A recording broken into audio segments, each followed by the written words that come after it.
Comment faire une saignée dans un mur? Niveau de difficulté, 2 marteaux. Pour encastrer des gaines électriques, mais aussi pour faire passer discrètement des conduites d'eau, il est bien utile de savoir pratiquer des saignées dans la maçonnerie. Un travail rapide avec une rainureuse. Vous aurez besoin de plâtre à prise rapide, de pointes, pour l'électricité, 2 boîtes d'encastrement à sceller, de gaines ICTA pré-câblées, pour la plomberie, 2 tuyaux d'eau gainés et de sorties d'eau murale. Munissez-vous d'un détecteur de métaux et d'électricité, d'un mètre, d'une grande règle, d'un niveau à bulles, d'une rainureuse ou d'une meuleuse d'angle avec disque diamanté, d'un aspirateur d'atelier, d'une perceuse, d'un marteau, d'une massette, d'un ciseau de maçon, d'une scie cloche, d'une balayette, d'une auge, d'une truelle langue de chat, d'une truelle Berthollet et d'un crayon.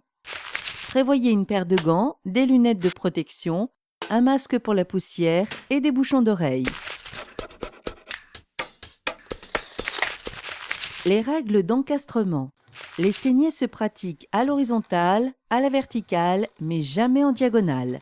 Pour éviter de fragiliser une cloison de moins de 10 cm d'épaisseur, les saignées verticales doivent être distantes de l'angle du mur d'au moins 20 cm, ne pas monter à plus de 1,20 m et ne pas descendre à moins de 80 cm.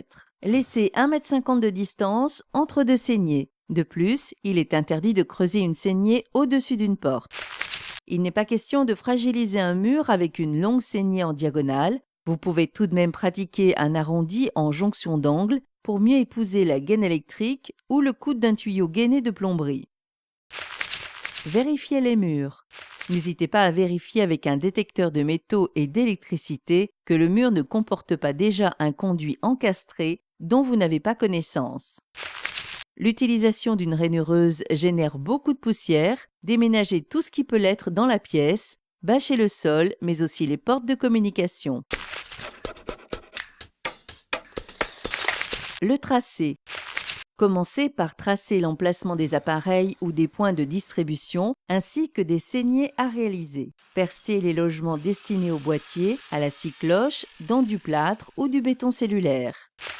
Les saignées. Réglez la rainureuse en profondeur et en écartement. La saignée doit permettre le passage sans contrainte de la gaine et laisser 4 à 5 mm au-dessus du conduit pour le rebouchage. Vous pouvez également réaliser la saignée avec une meuleuse d'angle en 2 passes parallèles.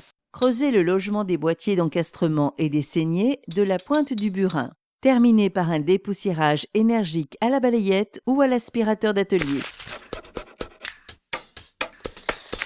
Pour un circuit électrique, utilisez des gaines d'un diamètre en rapport avec le nombre de câbles à faire passer.